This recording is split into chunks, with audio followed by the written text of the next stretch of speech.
Assalamualaikum warahmatullahi wabarakatuh. Perkenalkan, nama saya Keisha Alea Amanah Fatihah dengan NIM 2130201136 dari kelas PGMI 6, Fakultas Ilmu Tarbiyah dan Keguruan, Universitas Islam Negeri Raden Fatah Palembang.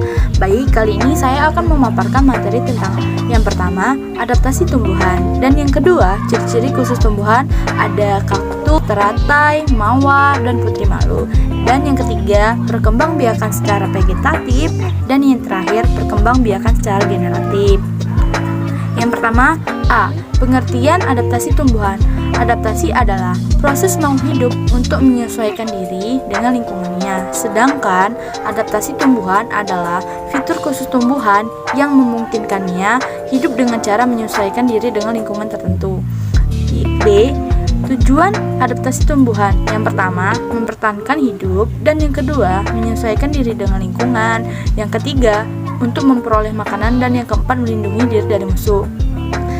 C. Jenis-jenis adaptasi tumbuhan. Yang pertama, adaptasi morfologi merupakan jenis adaptasi atau penyesuaian terhadap bentuk tubuh, dan yang kedua, adaptasi fisiologi. Adaptasi fisiologi merupakan bentuk penyesuaian tubuh di mana tumbuh-tumbuhan melakukan proses fisiologi. Dan yang ketiga, adaptasi tingkah laku. Yang kedua, ciri-ciri khusus tumbuhan. Yang pertama itu ada kaktus. Kaktus merupakan tumbuhan yang termasuk dalam famili Cactaceae.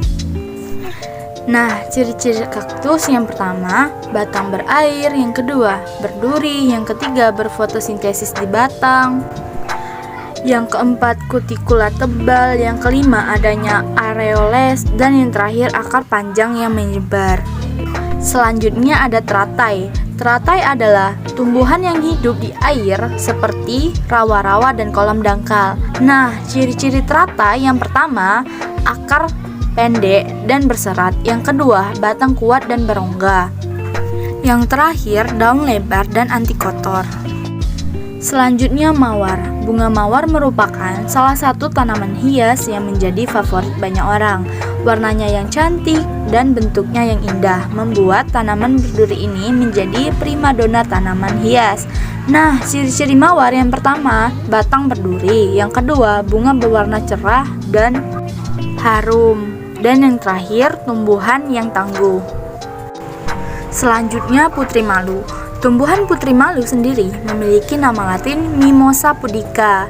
Nah, ciri-ciri putri malu yang pertama, daun mengatup saat disentuh, dan yang terakhir memiliki batang berduri.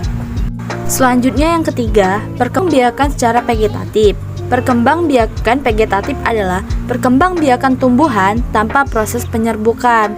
Nah, perkembangbiakan vegetatif terbagi menjadi dua. Yang pertama alami, tanpa bantuan manusia, dan buatan dengan bantuan manusia.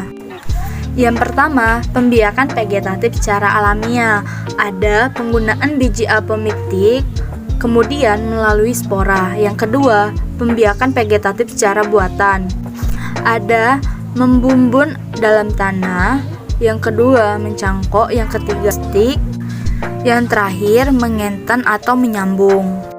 Nah, yang terakhir, yang keempat, perkembangbiakan secara generatif.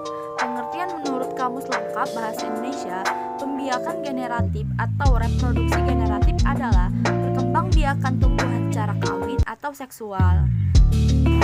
Sekian pemaparan dari saya. Apabila ada salah kata, saya mohon maaf, dan kepada Allah saya mohon ampun. Saya akhiri, wabillahi taufiq wal hidayah. Wassalamualaikum warahmatullahi wabarakatuh.